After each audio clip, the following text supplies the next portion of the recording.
മുളക്, ക്യാരറ്റ്.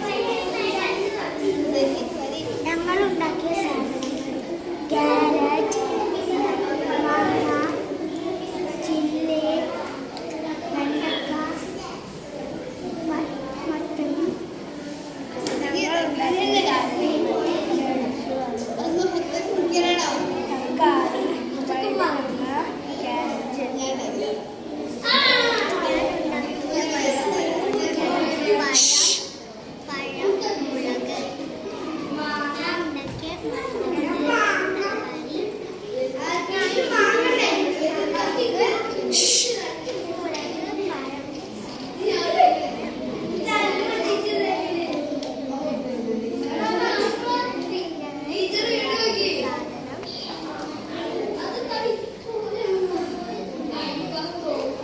എന്താ സാധനം?